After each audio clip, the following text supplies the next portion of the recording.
While selling sweets in the square to support her sick grandmother, a 10-year-old girl saved a blind man's guide dog, risking her own life. That unexpected gesture united two distant worlds and awakened something within the lonely man's heart. From that unlikely encounter, both discovered that the greatest miracles are born from the simplest empathy. The sun was still struggling to break through the cold morning fog when Sophia opened her eyes in the small room she shared with her grandmother. The shack of plywood and corrugated tin was perched high on Hope's Crest, one of the many communities that sprawled across the South Bronx in New York City. From up there, on clear days, you could see the imposing skyscrapers of downtown Manhattan, so distant they seemed to belong to another world. The girl stretched slowly, careful not to wake Mrs. Lords, who was sleeping on the mattress beside her. Her grandmother had had another difficult night with heavy breathing and that cough that seemed to never end. Sophia knew that sound well. It had been with her for as long as she could remember. Her grandmother's heart problem had a long name she could never quite remember, but she knew very well what it meant in practice: expensive medicine, appointments that never happened, and the certainty that Mrs. Lords could no longer work as she used to. Having just turned 10, Sophia had a routine that many children her age knew nothing about. She got up early, prepared a simple breakfast for herself and her grandmother, and then dedicated herself to the task that supported them both: making sweets to sell in Artists' Square, in the heart of the city. Fudge, coconut macaroons, slices of carrot and chocolate cake. All made with the skilled hands that Mrs. Lords on her good days could still guide. That Thursday morning, the sky was grey and promised rain. Sophia looked out the small, crooked window of the shack and sighed. Rainy days meant fewer sales, and fewer sales meant having to choose between buying food or her grandmother's medicine. She shook her head, pushing away the bad thoughts. There was no point in worrying about what hadn't happened yet. That was a lesson life had taught her very early on. She prepared the fudge batter with the little condensed milk left in the pantry. Mrs. Lords woke to the sound of the pans and sat up in bed, leaning her back against the peeling wall. Her tired eyes watched her granddaughter with a mixture of love and sadness. Sophia was all she had left in the world. Her only daughter had left years ago, leaving the baby girl in her grandmother's care, and they had never heard from her since. It was as if she had been swallowed by the big city, leaving no trace. "Darling, you don't have to go today if the weather's bad," Mrs. Lords murmured, her voice weak and hoarse. Sophia turned and smiled. It was a genuine smile, the kind that lit up her tan face and made her brown eyes shine with a light of their own. "I have to, Grandma. The medicine is running out, and Mrs. Sebastian at the corner store said she couldn't give us any more credit. We have to pay what we owe." Her grandmother nodded in silence. There was no point in arguing. The girl was stubborn. She had inherited that from her, and she had also inherited that willpower that kept her on her feet, even when everything conspired to knock her down. 2 hours later, Sophia was descending the uneven steps of the hill, carrying her wicker basket lined with a checkered dish towel. Inside, the sweets were arranged with care, each wrapped in cellophane and tied with colorful ribbons that she saved and reused whenever possible. The path to the bus stop was long and steep, but she already knew every step, every pothole, every curve of that route. On the crowded bus that took her downtown, Sophia squeezed between tired workers and hurried students. She held the basket tightly, protecting her only means of survival. Through the dirty window, she watched the city wake up. The shops opening, the street vendors setting up their stalls, the cars clogging the avenues. New York was a city that never stopped, that swallowed people and sometimes spat them back out, transformed or broken. Artists' Square was near Grand Central Terminal, an area that mixed the old charm of historic buildings with the harshness of life on the streets. Sophia had chosen that spot strategically. Tourists, office workers, and music students from the conservatory passed by, all sorts of people, and some with coins in their pockets willing to buy a sweet treat. She set up her usual spot, under a large leafy tree that gave her shade and, on rainy days, some protection. She spread a piece of cardboard on the ground where she placed the sweets, arranging everything with attention to detail. She had learned that presentation mattered, that people bought with their eyes first. The morning rush started slowly. she sold. 2 pieces of fudge to a woman on her way to work, and a slice of cake to a young man on a bicycle. The money was counted, the coins heavy in the pocket of her worn-out dress. Every cent had a destination: medicine, food, the overdue electricity bill. It was almost noon when he appeared. Sophia was distracted, rearranging the sweets that the sun had begun to melt, when she felt a different presence. She looked up and saw a man sitting alone on one of the park benches. He stood out. He wore a well-tailored grey suit, polished, shoes, and beside him was the most beautiful dog Sophia had ever seen.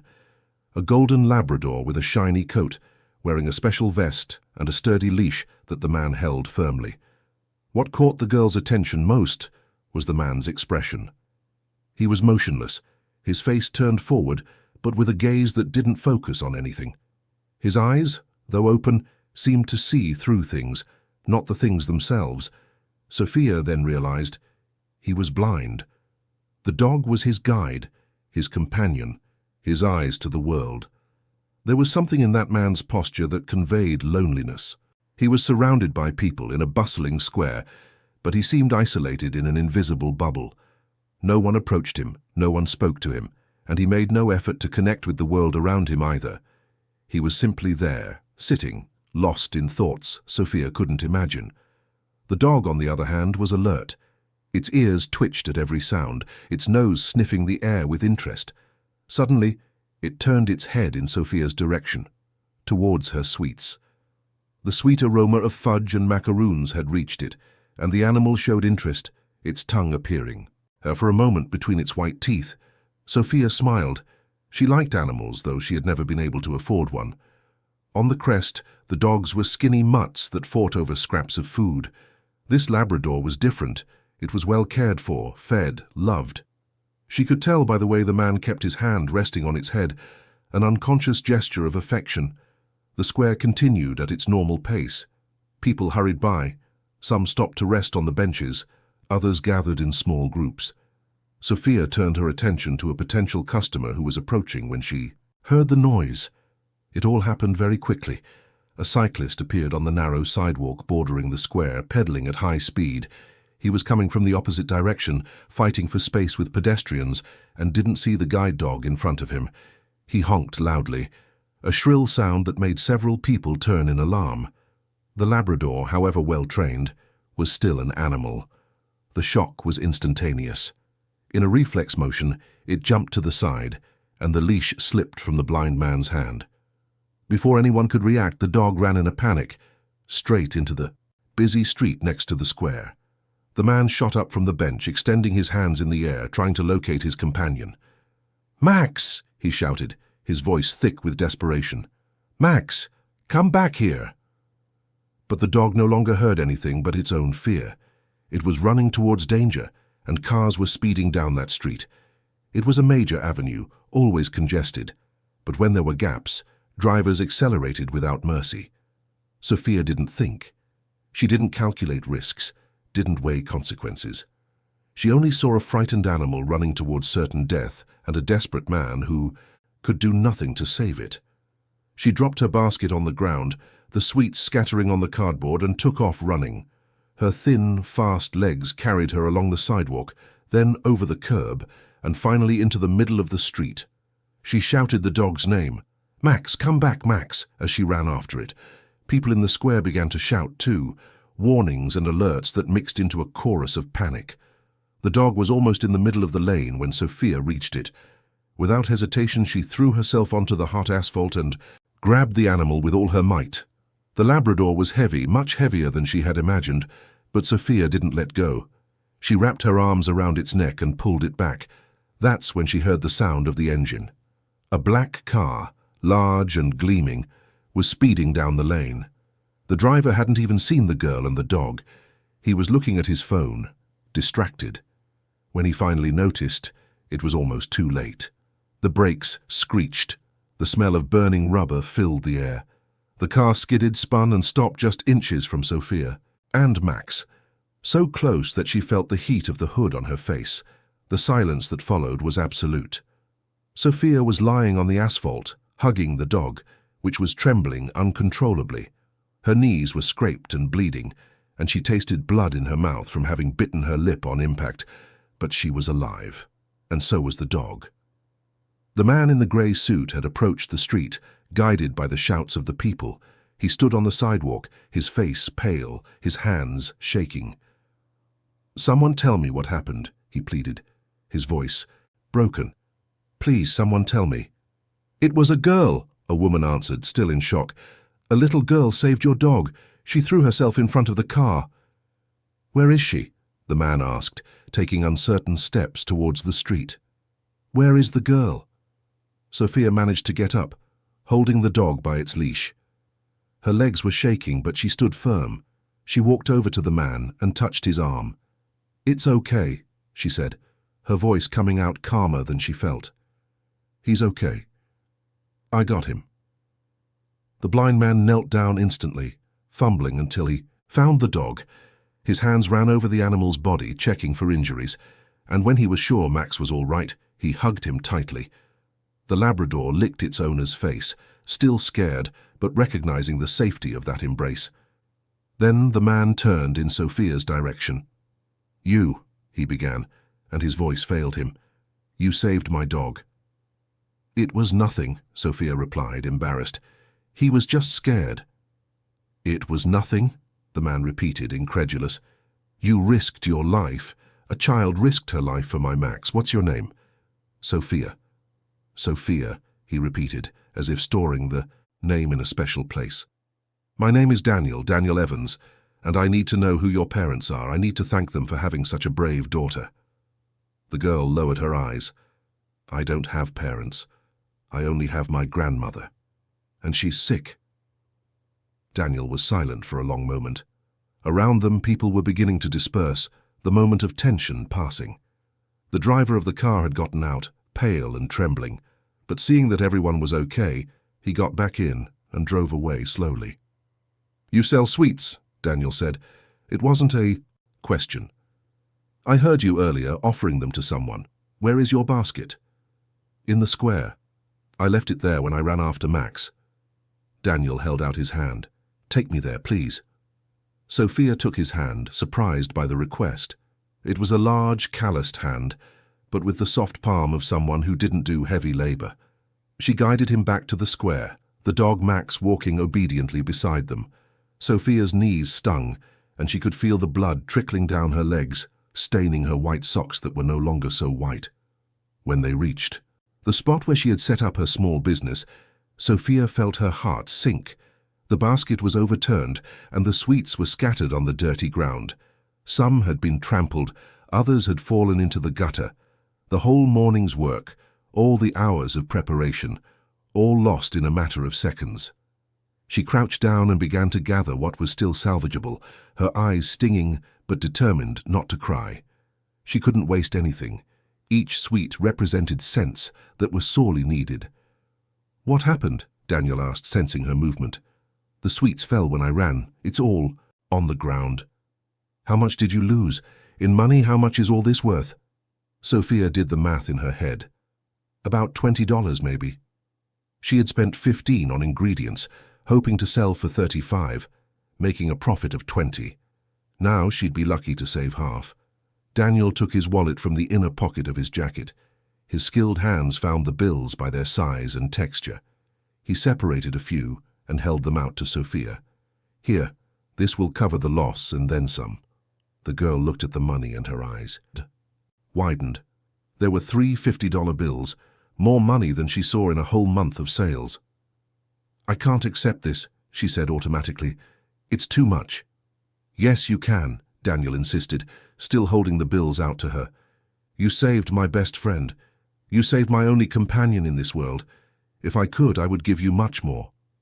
Sophia hesitated, but the bills were there, in front of her, and the money would make such a difference.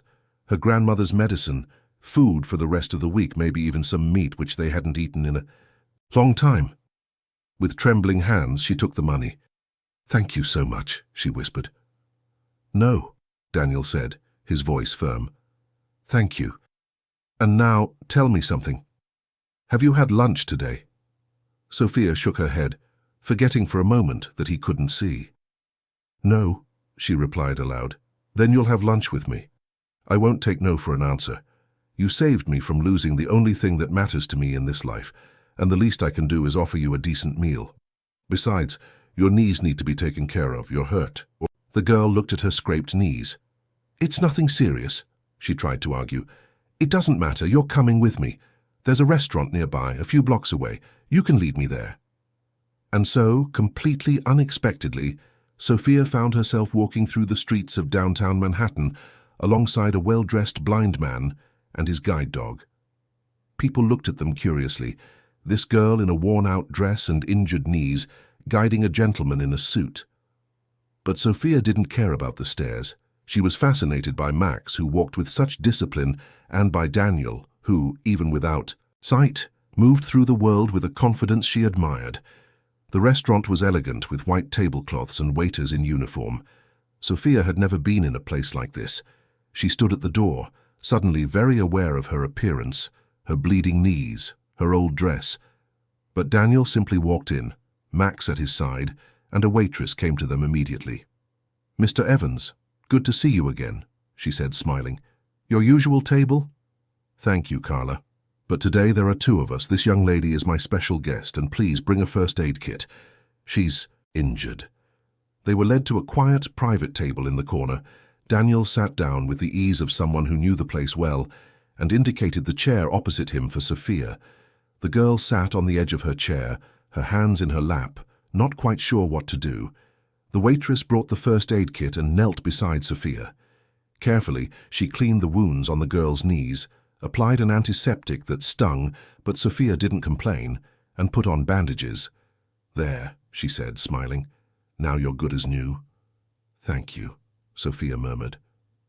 The menu was presented, and Daniel asked the waitress to read it to Sophia so she could choose whatever she wanted.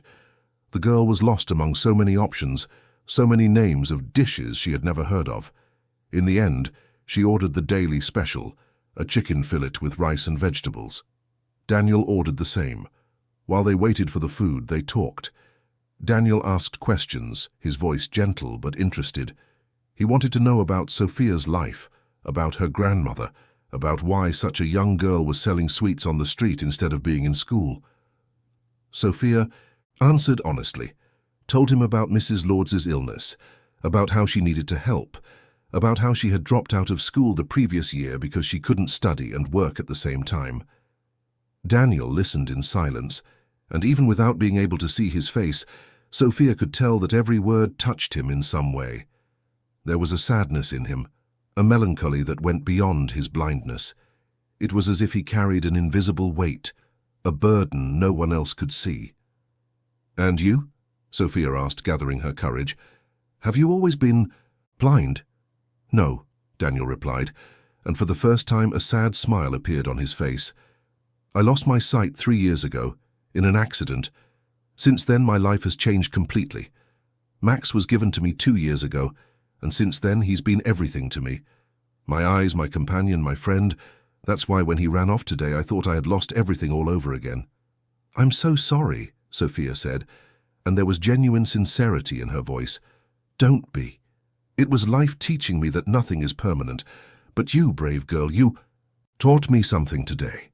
You taught me that there is still kindness in this world, that there are still people willing to risk everything for someone they don't even know." The food arrived, and Sophia ate slowly, savoring every bite. It was the best meal she had had in months, maybe years.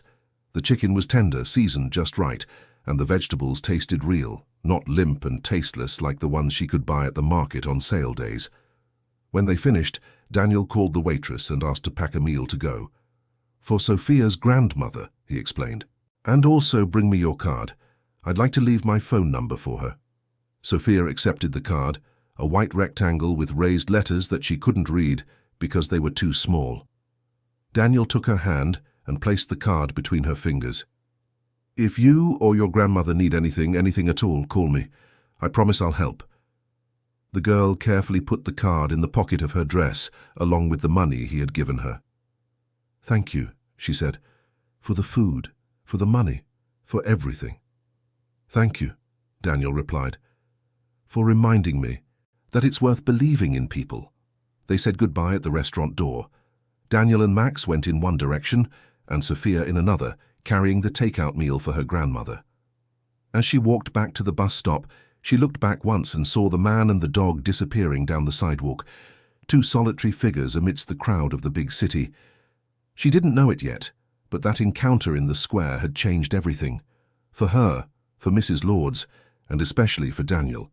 Fate had woven their paths together in a way none of them could have predicted, and that was just the beginning of a story that would transform the lives of everyone involved. As the bus took her back to the crest, Sophia held the warm meal container in her lap and felt the card in her pocket. For the first time in a long time, she had the feeling that maybe, just maybe, things could get better. That maybe life held good surprises, not just hardships and daily struggles. It was a small spark of hope, as fragile as a candle flame. But it was there, lit in the chest of a 10-year-old girl who had learned all too soon how to be strong. If you found this story interesting, don't forget to subscribe to our channel and tell us what city you're watching from. Now, continuing. Mrs. Lords was sitting in the old rocking chair when she heard Sophia's footsteps climbing the steps of the hill. She would recognize that rhythm anywhere, but there was something different that afternoon. Her granddaughter wasn't dragging her feet as she usually did after a long day of selling sweets. There was a lightness in her steps, almost an urgency. "Grandma," Sophia burst into the shack, her eyes shining. "Grandma, you won't believe what happened today." Her grandmother watched the girl closely. It was then that she noticed the bandages on her knees, and her heart skipped a beat. "What is this, child? You got hurt. What happened?" Sophia told her everything. The words tumbled out, emotional, as she relived every moment of that surreal morning. The blind man, the guide dog, the desperate race, the car that almost hit them, and then lunch at the restaurant. As she spoke, she took the $50 bills and Daniel's card out of her pocket, placing everything on the table as if they were treasures. Mrs. Lords listened in silence, her hands trembling. When Sophia finished, she pulled her granddaughter into a tight hug. "You're crazy, child. Crazy and brave. You could have been hurt. It could have been worse." But at the same time, tears streamed down her wrinkled face, because she knew her granddaughter's heart, knew that Sophia wouldn't have done it any differently, even if she could go back in time. "And he gave you all this?" her grandmother asked, looking at the money on the table. "And more," Sophia replied, remembering the takeout container. "He sent food for you, a restaurant meal, Grandma, with real meat, fresh vegetables." The two of them ate together that afternoon, sharing the generous portion Daniel had sent. For Mrs. Lords, every bite was a miracle. It had been so long since she had eaten anything other than rice, beans, and an egg when they had one. The seasoning, the texture, the taste of a well-cooked meal. It was as if someone had turned on a light in her grey life. After they ate, Sophia stored the money in an old cookie tin they hid behind a board in the wall. It was their secret safe where they kept every cent they earned. Those bills significantly increased their savings, and Mrs. Lords was already doing the math in her head. Medicine for at least 2 months, decent food. Maybe they could even pay off the debt at Mrs. Sebastian's store. "And this card?" her grandmother asked, picking up the small white rectangle. "He told you to call if you needed to." "He did," Sophia confirmed, "but I don't know if I should. He's already helped so much." Mrs. Lords turned the card over in her fingers, reading the name printed in relief. "Daniel Evans," it said, followed by an address on the Upper East Side and a phone number. She knew New York well enough to know that the Upper East Side was one of the wealthiest neighborhoods in the city. This man wasn't just rich, he was very rich. "Keep this card safe," she told her granddaughter. "Sometimes God puts people in our path for a reason. Maybe you two are meant to meet again." The following days returned to routine. Sophia continued to wake up early, make sweets and go to the square to sell, and them. But something had changed inside her. She found herself scanning the square for Daniel, hoping to see him appear on that bench where he had first sat. He didn't show up. The square remained busy, full of people coming and going, but Daniel and Max were not there. A week passed. Then 2. Sophia began to think that their meeting had been just that, a unique and special moment to be treasured in memory, but with no continuation. After all, why would a rich man like Daniel be interested in the life of a poor girl selling sweets? He had done his part. He had been generous, he had helped. He owed her nothing. It was on a Saturday afternoon, as Sophia was packing up her things after a slow day, that she saw him. Daniel was getting out of a black car with a driver, Max, at his side. He was wearing more casual clothes, jeans and a light blue shirt, but he maintained that elegant posture Sophia would recognize anywhere. The girl's heart raced. She stood still, unsure whether to go to him or wait. It was Max who decided. The dog sniffed the air, recognized the familiar scent of Sophia and her sweets, and gently pulled on the leash in her direction.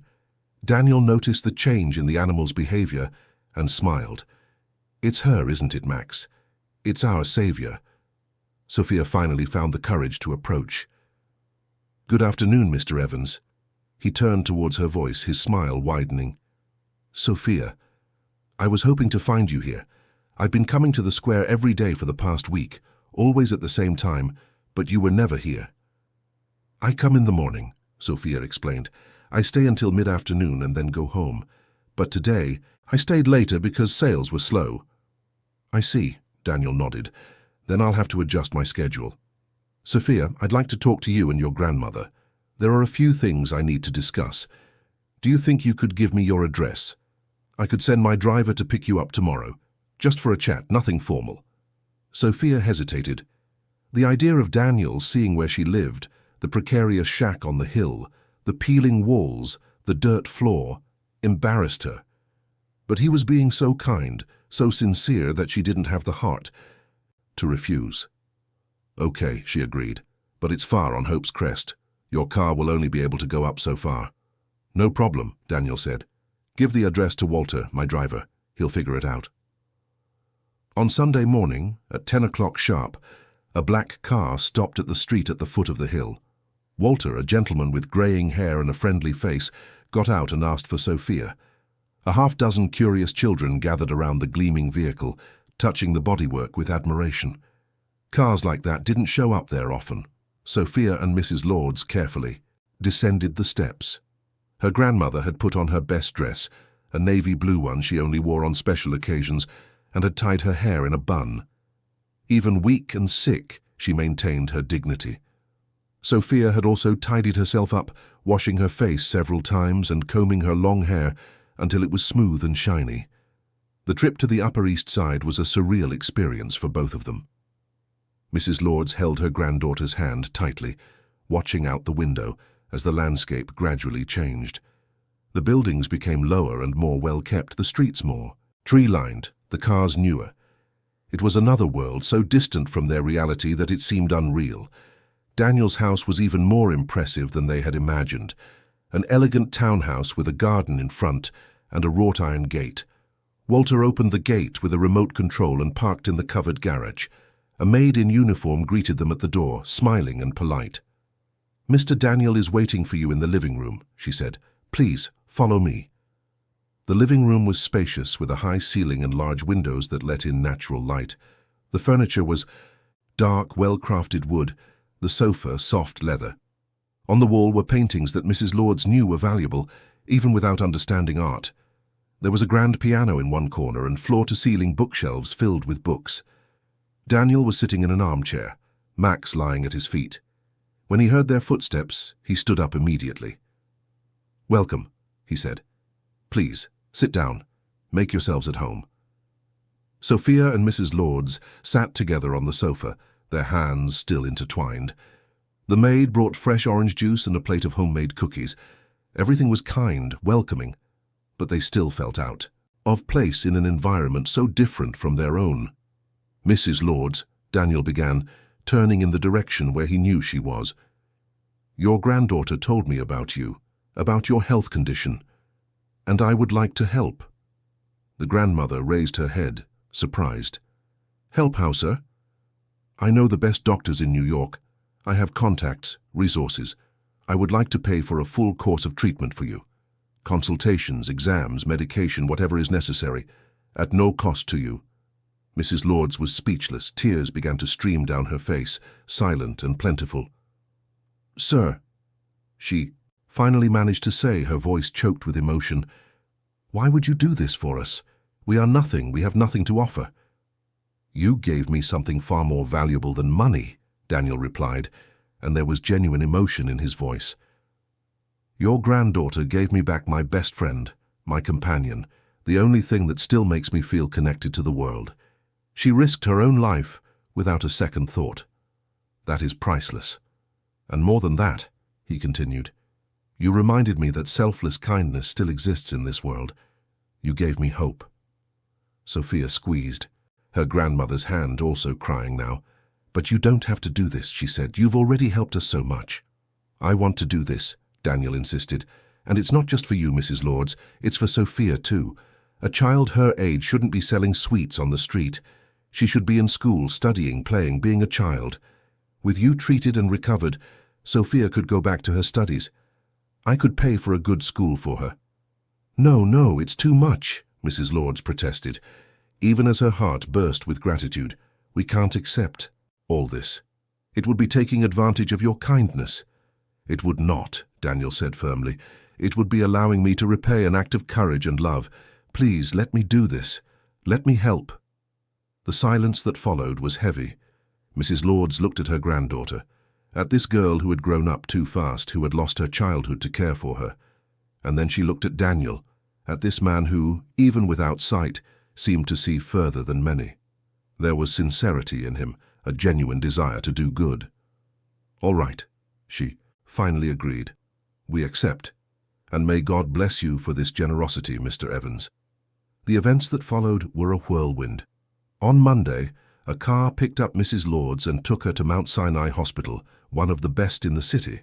She was received by a team of cardiologists who ran a full battery of tests.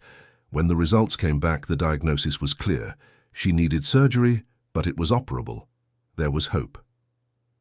Meanwhile, Daniel enrolled Sophia in a private school near his house. She received new uniforms, a full set of school supplies, and even a backpack to carry everything. On the first day, she entered the classroom trembling with nerves, but the teacher was kind, her classmates curious but friendly, and little by little she began to feel part of this new world. Sophia's afternoons changed completely. After school, Daniel's driver would pick her up and take her to his house. There she would do her homework, and then she would read to Daniel. He had specifically asked for this. "I want you to read to me," he had said. "Your descriptions, the way you tell things, you bring words to life in a way I can see." And Sophia read. They started with classics of American literature, Mark Twain, F. Scott Fitzgerald, Toni Morrison. Then they moved on to adventures, romances, even technical books Daniel used for his work. The girl discovered she had a talent for it, for bringing words to life, for creating vivid images through her voice alone. Daniel, in turn, found himself transformed. This girl had brought a light into his life that he thought he had lost forever. When he lost his sight 3 years earlier, in a car accident that killed his wife and left him blind, he had closed himself off from the world. He had abandoned his work as an architect, isolated himself from friends, and refused to participate in life. Max had been his only bridge to the outside world, and even then, Daniel lived on autopilot, merely existing without truly living. Sophia changed that. Her daily visits, her enthusiastic stories about school, her passionate readings, all of it brought Daniel back to life. He began to smile more, to make plans, to take an interest in the world around him again. One day she was reading a book about sustainable architecture when she asked, "You were an architect, weren't you?" "Walter told me." Daniel was quiet for a moment. "I was," he finally replied. "Before the accident, I designed buildings, houses, public spaces. It was my passion." "Why did you stop?"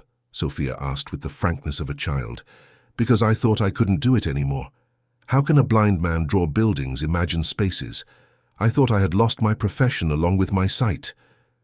"But you can still imagine," Sophia said. "When I read to you, you see things in your head, don't you? You told me so. So why can't you imagine buildings too?" The girl's simple question struck Daniel like a bolt of lightning. She was right. He could still visualize, still create. He just needed different tools, a different way to express his vision. That night, for the first time in 3 years, Daniel picked up paper and began to sketch, his hands moving from muscle memory, creating lines he couldn't see but that his mind saw perfectly. Meanwhile, Mrs. Lords was preparing for her surgery. The doctors were optimistic, but she was scared. She had never had surgery before, had never even slept in a hospital. The night before the procedure, Sophia went to visit her, driven by Walter.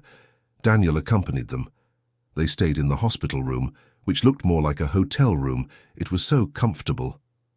Mrs. Lords was in bed, pale but serene. She held Sophia's hand tightly and looked at Daniel. "I want to thank you," she said, "for everything.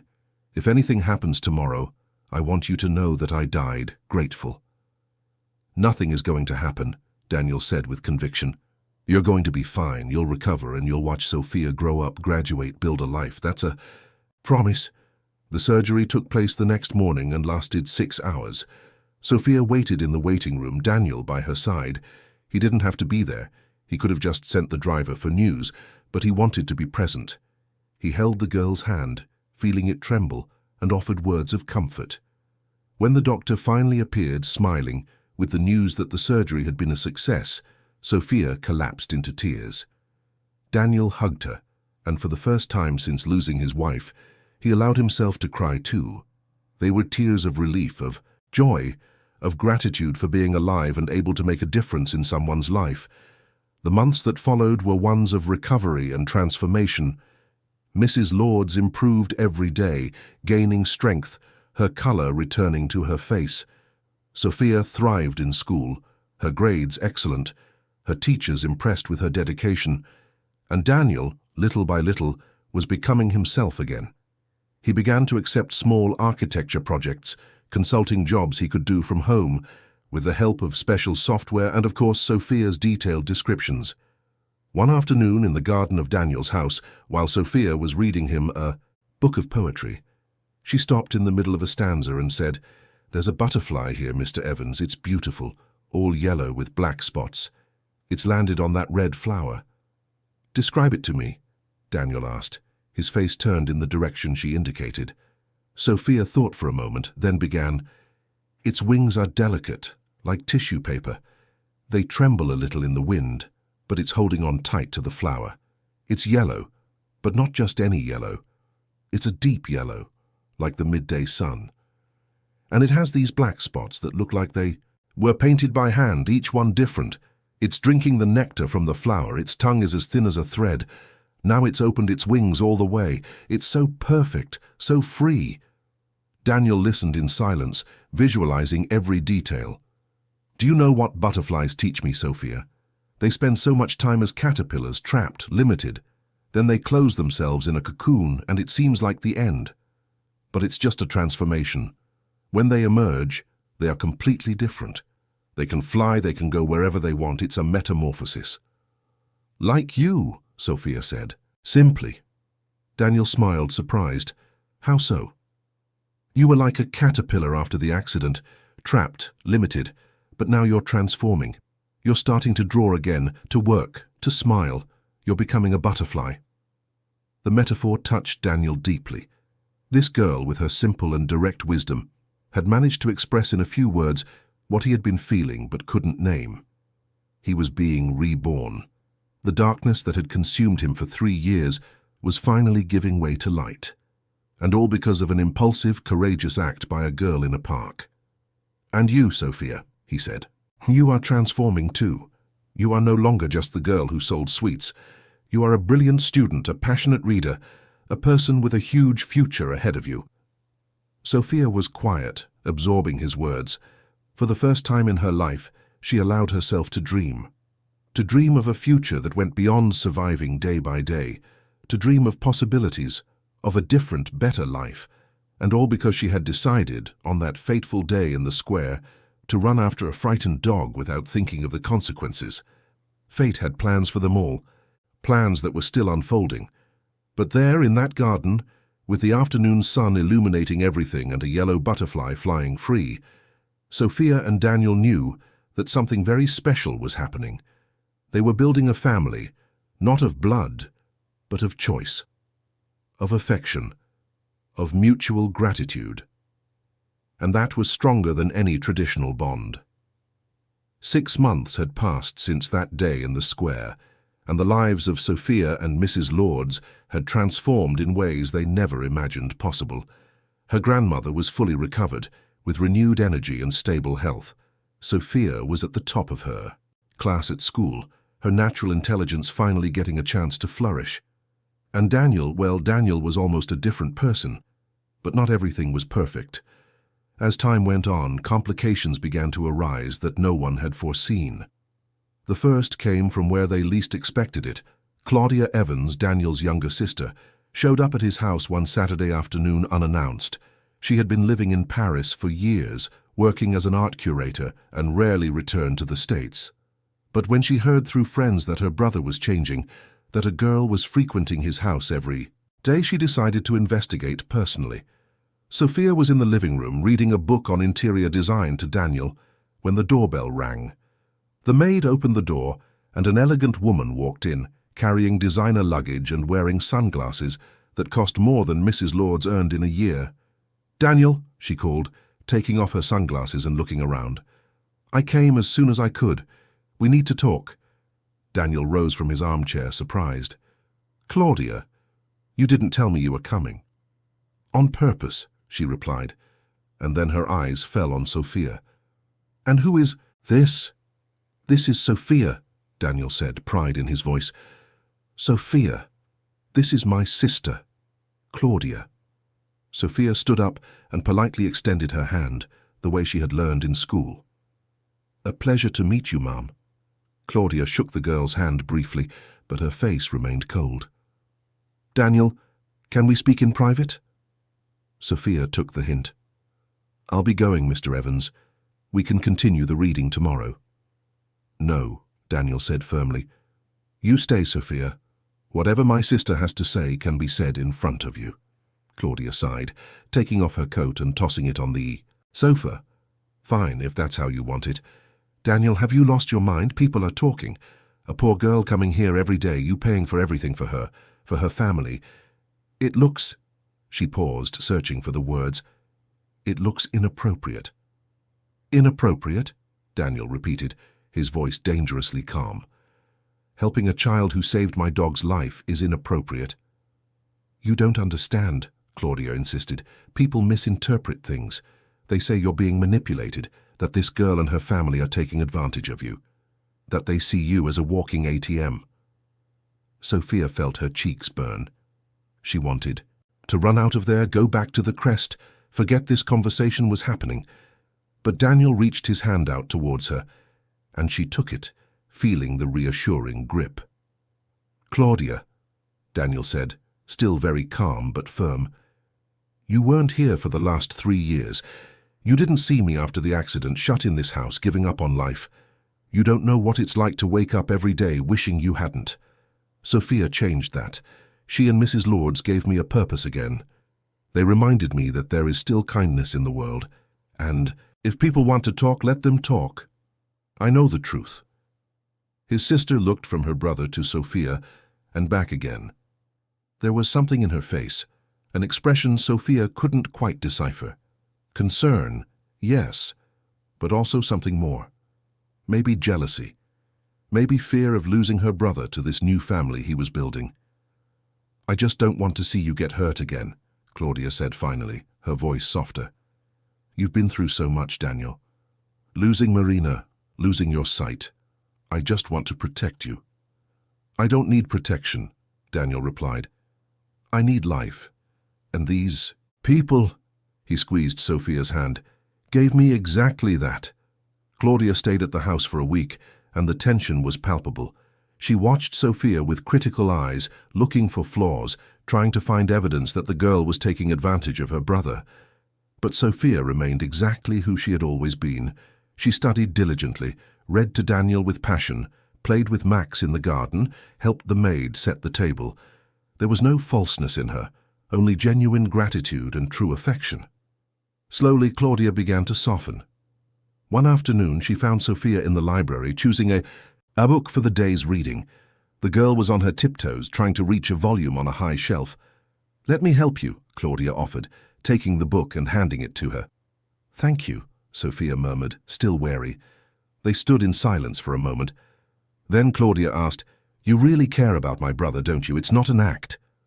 Sophia looked directly into the woman's eyes. "Mr. Evans gave me everything. He gave me an education, a future, hope. But more than that," she paused, searching for the right words. "He paid attention to me. He listened to me. He treated me like I mattered. No one had ever done that before, so yes, I care about him, I really do."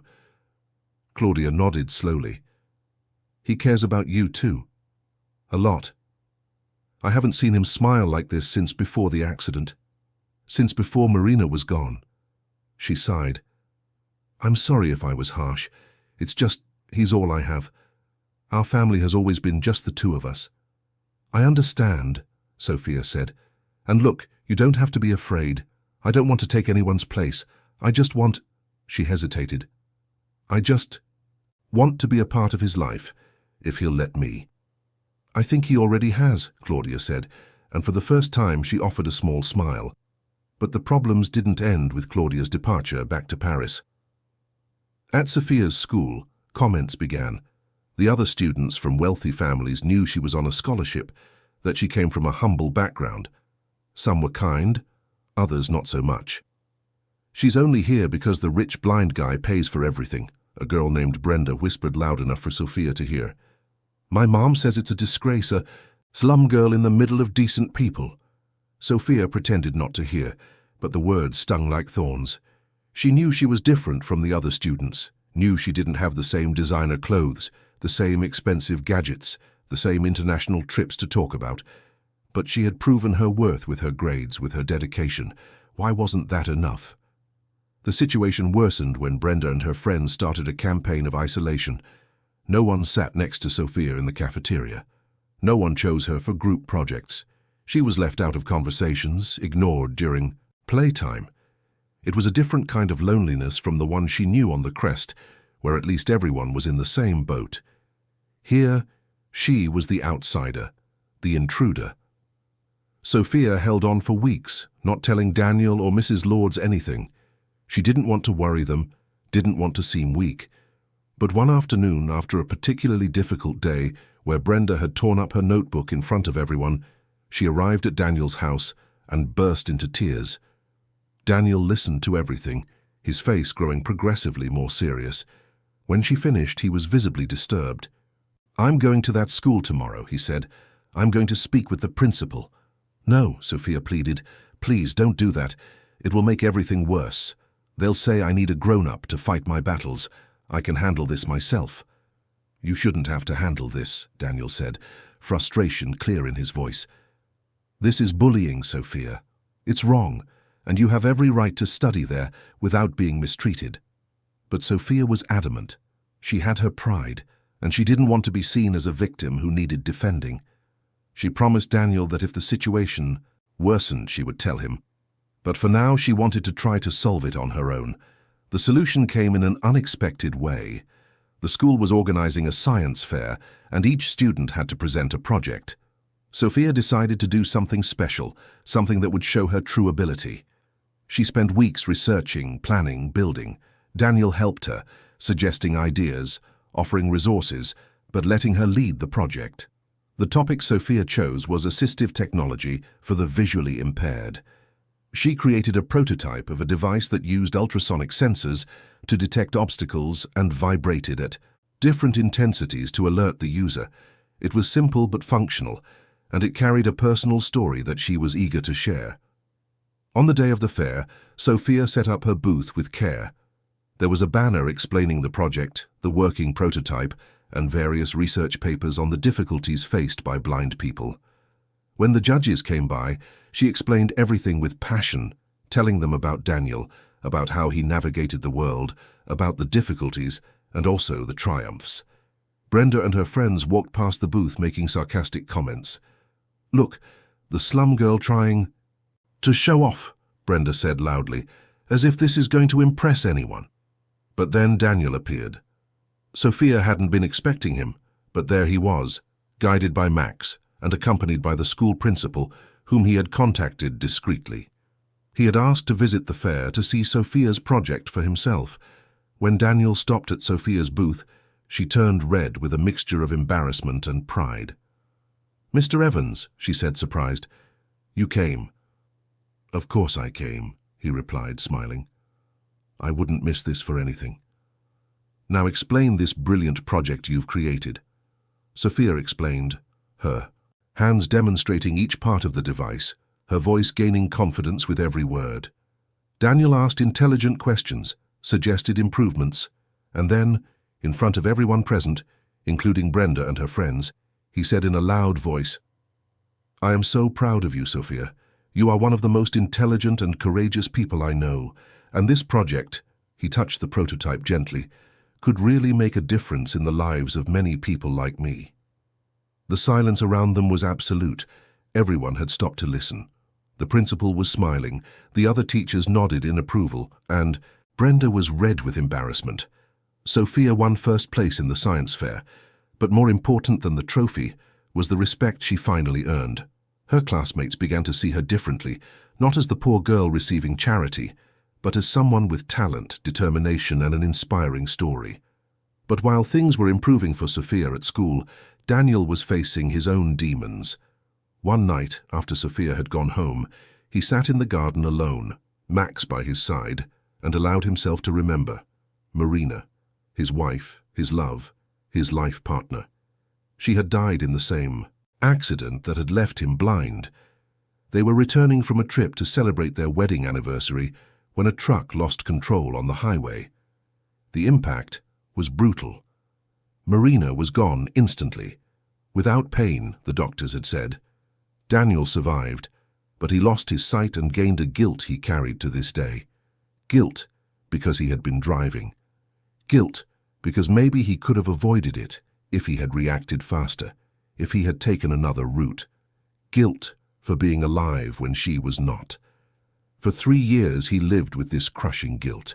He isolated himself from the world, refused to continue his life, as if living was a betrayal of her memory. But Sophia changed that. Without knowing, without trying, she had brought light back into his life. And now he felt guilty for that too. Guilty for being happy again when Marina would never have that chance. He was trapped between 2 worlds, the past he couldn't change, and the present that offered a new chance. And in the middle of it all was a 10-year-old girl who looked at him as if he were a hero, when in reality he felt like a coward who had given up on living. One afternoon Daniel had a breakdown. It was sudden, a wave of panic and sadness that engulfed him without warning. Sophia was reading to him when she noticed he was crying silently, tears streaming down his face. "Mr. Evans," she said, alarmed, "are you okay? What happened?"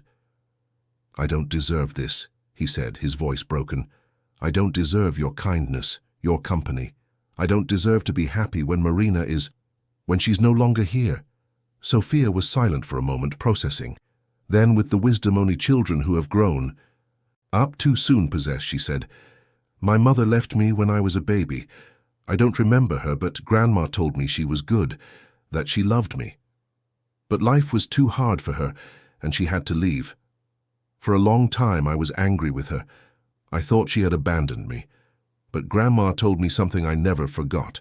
She said my mother would want me to be happy, even without her, that it would be the greatest gift I could give to her memory."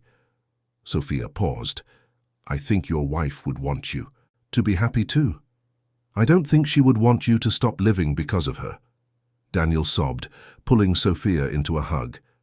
The girl hugged him back, and there they stayed, 2 survivors of different tragedies, finding comfort in each other. That conversation was a turning point for Daniel. He started therapy, something he had refused since the accident. He began to work through his guilt, his grief, the trauma of losing Marina. It was a slow and painful process, but a necessary one. And as Daniel worked on his emotional healing, Sophia continued to grow. She was becoming an admirable young woman, maintaining her humility and kindness even as her world expanded. She continued to visit the crest every week, bringing groceries to neighbors, talking to the children who still sold things on the streets. She didn't forget where she came from, and Daniel loved that about her. Mrs. Lords watched everything from a distance, with a mixture of joy and melancholy. Her granddaughter was having opportunities she never had, was building a bright future. But at the same time, she saw the distance growing between Sophia's world and the world they came from. She was afraid that one day Sophia would look back and feel ashamed of her origins. One night after Sophia returned from another afternoon at Daniel's house, Mrs. Lords sat with her at the small kitchen table. The shack had been renovated with Daniel's help. It now had proper flooring, painted walls, new furniture. But it was still the same place, still the Crest. "Child," her grandmother began, "I need to tell you something. Never forget who you are, where you come from. Mr. Evans, he is a good man, an angel God placed in our path, but you don't belong to him, you belong to yourself. You are Sophia, the girl from Hope's Crest, who faced the world with her head held high. Never let anyone make you feel small because of that." Sophia hugged her grandmother tightly.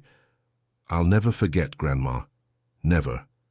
Mr. Evans gave me a lot, but you gave me everything. You raised me, loved me, taught me to be strong. I am who I am because of you." The two of them held each other, crying tears of love and gratitude. Because in the end, family wasn't just about blood. It was about who was there in the tough times, who lifted you up when you fell, who believed in you when no one else did. And Sophia had two families now. The family from the Crest, represented by Mrs. Lords, and the family she had chosen, represented by Daniel and Max. And she loved them both with the same intensity, each occupying a unique and irreplaceable space in her heart. 2 years had passed since that decisive day in the square. Sophia was now 12 years old and at a crucial point in her life. The transformations had been so profound that sometimes she barely recognized herself when she looked back and remembered the scared girl selling sweets on the streets. It was a Friday in November, the New York sky clear for the first time in weeks, and Daniel had prepared a surprise. He had invited Sophia and Mrs. Lords to a special event, but hadn't revealed what it was. He had only asked them to dress up and be ready by 7 in the evening. When Walter's car arrived to pick them up, Sophia was wearing a blue dress that Daniel had made especially for her, simple but elegant. Mrs. Lords wore an outfit that had also been a gift from him, and for the first time in years she felt beautiful again. The driver took them to Carnegie Hall, that imposing building in the city center that Sophia had always admired from afar, but had never entered. When the car stopped in front, she thought it was a mistake, but Walter confirmed, "This is it, Miss Sophia. Mr. Evans is waiting for you inside." They climbed the marble stairs, passed through the ornate doors, and entered the stunning lobby.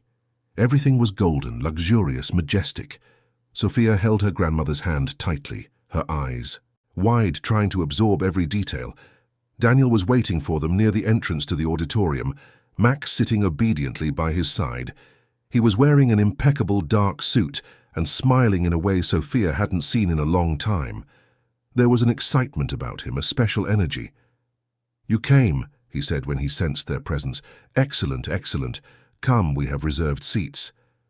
"But Mr. Evans," Sophia whispered as they were led to their seats. "What are we doing here?" "You'll find out soon enough," he replied mysteriously. They sat in a special area with accessibility for Max and audio description headphones that Daniel put on. The lights began to dim, and the theater fell silent. Then, on stage, a presentation began. But it wasn't an ordinary play or concert. It was an interactive exhibition on sustainable architecture, with 3-dimensional models, visual projections, and detailed explanations on how to create more humane and accessible urban spaces. And the name behind the project, the lead architect, was Daniel Evans. Sophia felt her heart race. Daniel had gone back to work for real, not just small consulting projects, but something big, public, important. And he was sharing this moment with them. The presentation lasted an hour and was magnificent. Daniel had developed concepts for squares, parks, and buildings that incorporated assistive technology, universal design, and environmental sustainability.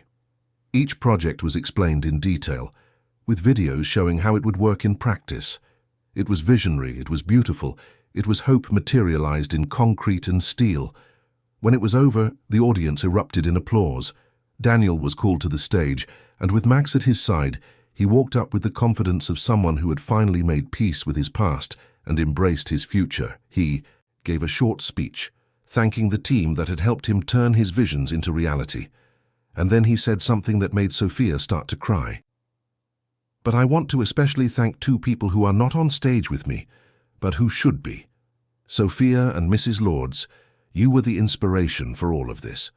You showed me that true architecture is not just about beautiful buildings, but about creating spaces where all people, regardless of their limitations or origins, can live with dignity and hope. You saved me, you gave me a second chance to be who I always wanted to be. And this project," he gestured to the images around him, "is my way of saying thank you, not just to you, but to all the Sophias and Mrs. Lords of this world who deserve a better future." The audience turned to look at Sophia and Mrs. Lords, and the applause started again, this time directed at them. Sophia was crying openly now, and so was Mrs. Lords, hugging her granddaughter tightly. It was a moment of recognition, of validation, of love expressed in the purest possible way. After the presentation, there was a reception. Sophia circulated among the guests, hearing praise for Daniel, for his project, for how inspiring their story was. Some people recognized her from the science fair, where her project had gained media attention. She was no longer just the poor girl from the crest.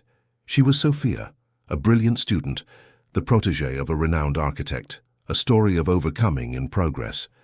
But in the midst of all that celebration, something happened that would change everything again. A woman approached Mrs. Lords. She was young, maybe in her early 30s, thin, with eyes that seemed to carry an invisible weight. She stood still, looking at the elderly woman with an expression of disbelief and fear. "Mom?" she whispered, her voice trembling. Mrs. Lords froze. She turned slowly, and when her eyes met the woman's, the glass she was holding slipped from her hands and shattered on the floor. "Annabeth," she murmured, the name escaping like a prayer. It was her, the daughter who had left 12 years ago, leaving Sophia as a baby, the mother who had disappeared without a trace, swallowed by the big city and by personal demons no one fully understood. Sophia, who was on the other side of the room talking with Daniel, heard the sound of breaking glass and looked over. She saw her grandmother. She saw the unknown woman. She saw the expression on their faces. Something inside her knew, even before any confirmation, who that woman was. She ran across the room, Daniel trying to follow, guided by the sounds. When she got close, she stopped abruptly, looking at the woman who was her mother, but also a complete stranger. "Sophia," Annabeth said, tears already streaming down her face. "My Sophia, look how you've grown, how beautiful you are."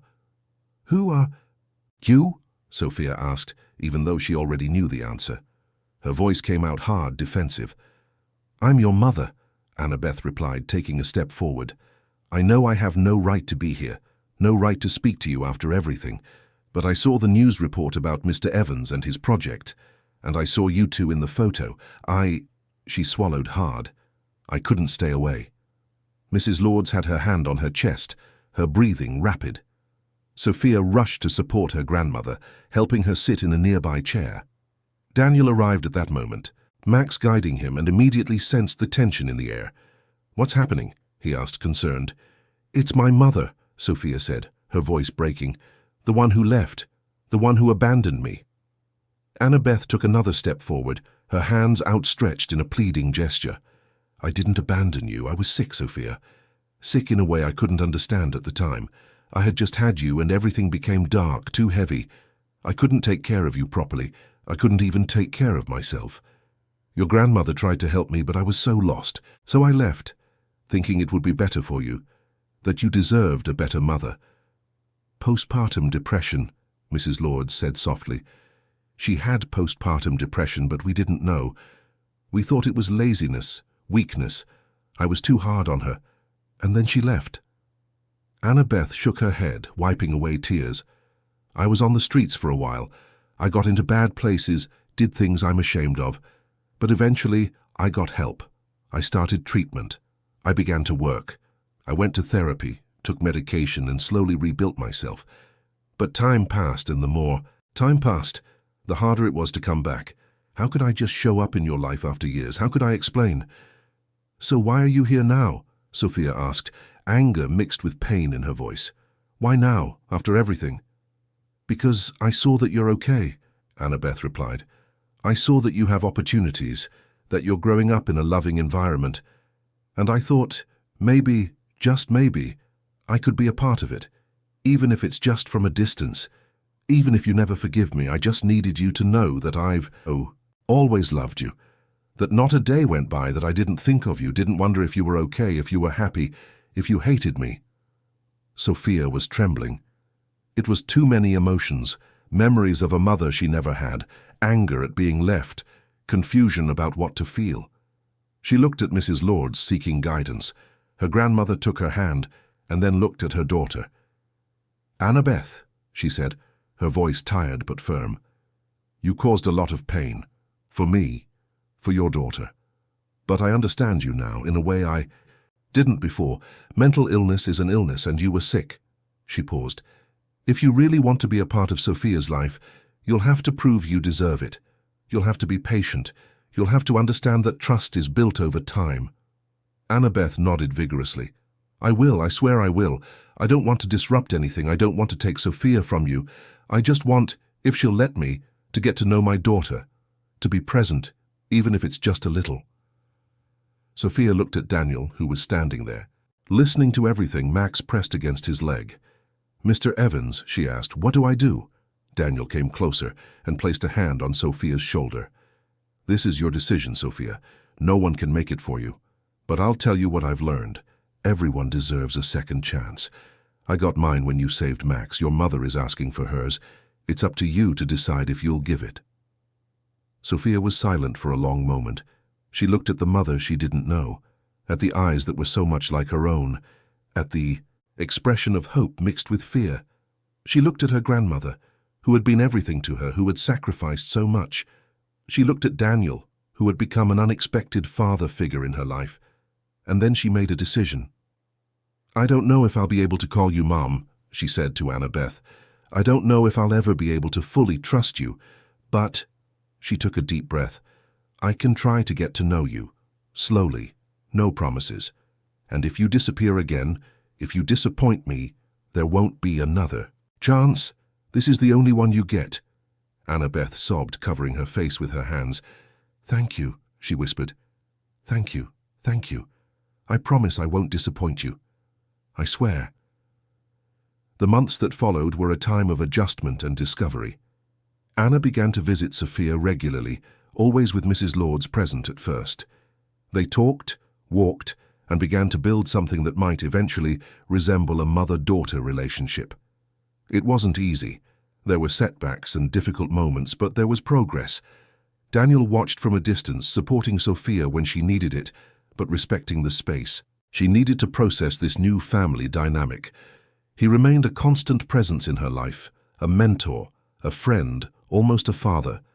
And then, one spring afternoon, something extraordinary happened. Daniel was in the garden with Sophia, listening to her read a new book, when Max started barking strangely. The dog was staring intently at Daniel, and then did something he had never done before. He placed a paw on Daniel's knee and tilted his head, as if trying to show him something. Daniel frowned, confused. Max, what is it? Are you okay? Sophia was watching and suddenly noticed something. Mr. Evans, she said, her voice tense, are you seeing something? Daniel froze. He became completely still, and then, slowly, he raised his hand in front of his face. Something was different. It wasn't the complete darkness that had accompanied him for years. There was light, blurry shapes, shadows. He murmured, in disbelief. I'm seeing light. Sophia, I'm seeing light. They rushed to the hospital. Doctors ran urgent tests and discovered that, by some medical miracle, part of Daniel's optic nerves had regenerated. It was rare, almost impossible, but it happened. He wouldn't regain his sight completely, the doctors warned, but he would recover enough to distinguish shapes, colors, faces. enough to have a visual life again. The following weeks were of intense rehabilitation. Daniel had to relearn how to process visual information, to coordinate what he saw with what his other senses told him. But with each day, the world became a little clearer, a little more defined. And then came the moment he had been waiting for. Sophia was sitting in the garden, reading a book, when Daniel approached without Max for the first time in years. She looked up and smiled. "Hi, Mr. Heavens, shall I continue the chapter?" "No," he said, stopping in front of her. "I just want to look at you." Sophia was confused. "You can see now?" "I can," he confirmed, "but until now, I've avoided looking directly at you, because I wanted this to be a special moment." He sat down beside her. "Sophia, you saved my life in so many ways. You saved Max. You gave me a purpose. You brought me back from the abyss I had fallen into. You are the reason I'm here, the reason I'm alive again. And now, finally, I can see the face of the person who changed everything." Slowly, Daniel turned to look directly at Sophia for the first time. His vision was still blurry, but it was enough to see, and what he saw took his breath away. Sophia was 12 now, but she still had that sparkle in her eyes, that inner light that made her special. She was wearing her school uniform, her hair tied back in a ponytail, and there was a beauty in her that went beyond the physical. It was the beauty of kindness, of courage, of resilience. "You are even more beautiful than I imagined," Daniel said, tears streaming down his face. "Thank you, Sophia. Thank you for being brave that day in the square. Thank you for believing in me when I didn't believe in myself. Thank you for giving me a reason to live." Sophia was crying now too. She threw herself into Daniel's arms and he held her tight. There they stayed, two people whom fate had brought together in an unlikely way, but who were now family in a way that transcended blood or paper. The years passed. Sophia grew into a brilliant young woman, maintaining her humility and kindness even as she won academic awards and recognition. Annabeth remained present, and slowly the mother-daughter relationship strengthened, healing old wounds. Mrs. Lords lived to see her granddaughter graduate from high school with honors, her heart finally at peace after so much suffering.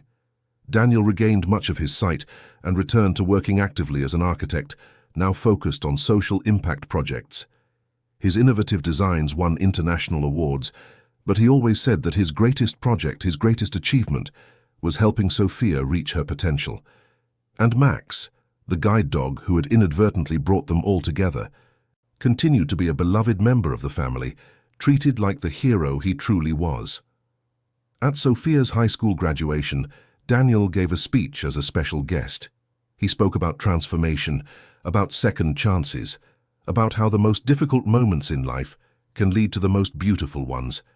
He spoke of a brave girl who had thrown herself in front of a car to save a dog, and how that act had saved not only the animal, but a man lost in darkness. "Life is made of choices," he said, his voice echoing through the packed auditorium. "Some big, some small, but all important." Sophia made a choice that day, a choice to risk everything for someone she didn't even know. And that choice changed not only my life, but hers, her grandmother's, and eventually so many others who were touched by our story. He paused, looking directly at Sophia in the front row. "We don't choose where we are born, what family we have, what hardships we will face. But we do choose who we want to be. And Sophia chose to be kindness. She chose to be courage. She chose to be hope. And for all of that, I will be eternally grateful." The audience erupted in applause. Sophia was crying, as were Mrs. Lords and Annabeth, who were sitting beside her. It was a moment of celebration, not just for her graduation, but for the entire journey that had brought them there. After the ceremony in Artists' Square, the place where it all began, Sophia, Daniel, Mrs. Lords, Annabeth, and Max gathered. The square was different now. It had been revitalized according to one of Daniel's designs, with new trees, accessible benches, and a fountain in the center that reflected the sunlight. "Remember when we met here?" Sophia said, looking around. "It feels like yesterday and 1,000 years ago at the same time." "I remember every second," Daniel said. "The sound of the dog running, the screams, and then that small hand touching my arm. At that moment I didn't know it, but my life was about to change completely. Mine too, Sophia admitted. I was just a scared girl trying to survive. And now, she looked at everyone around her, now I have a family. Several, in fact, and I have a future. And you're going to conquer the world, Annabeth said, touching her daughter's shoulder gently, still learning how to express affection after so much time apart. You're special, Sophia. You always were. Mrs. Lord simply held her granddaughter's hand and smiled, her eyes shining with tears of pride. Max barked, wagging his tail as if agreeing with everyone. The dog was older now, grey hairs appearing on his golden muzzle, but he still had that sparkle in his eyes, that joy for life. Daniel knelt and petted the dog. You saved my life too, my friend. You and Sophia, an unbeatable team. As the sun set over New York City, painting the sky in shades of orange and pink, that small group remained there in the square, united by bonds that fate had woven in a mysterious and beautiful way. They were living proof that kindness still existed, that transformation was possible, that even in the most difficult circumstances there was always hope. Sophia looked up at the sky and saw a yellow butterfly pass by, its wings catching the golden light of dusk. She smiled, remembering the conversation she had had with Daniel years ago about metamorphosis, about transformation. They were all butterflies now, having emerged from their individual cocoons to fly towards a future that once seemed impossible. And as that butterfly disappeared over the horizon, taking the last rays of sun with it, Sophia knew that no matter what the future held, she would never be alone. She had her family, her story, and above all she had the certainty that a single act of kindness could truly change the world. End of story. Dear listeners, we hope the story of Sophia and Daniel has touched your heart. If you were moved by this journey of transformation, courage, and hope, please leave a like, subscribe to the channel, and tell us in the comments which moment marked you the most. Was it Max's rescue, Mrs. Lord's surgery, the reunion with Annabeth, or Daniel's partial vision recovery? Every day, we bring intense stories like this one, which reveal the deepest side of the human soul and remind us that kindness still exists in this world. Each story is an invitation to believe that transformations are possible, that second chances exist, and that a simple gesture of love can change everything. We look forward to seeing you in the next episode, with more emotion, more overcoming, and more lessons on the power of human compassion.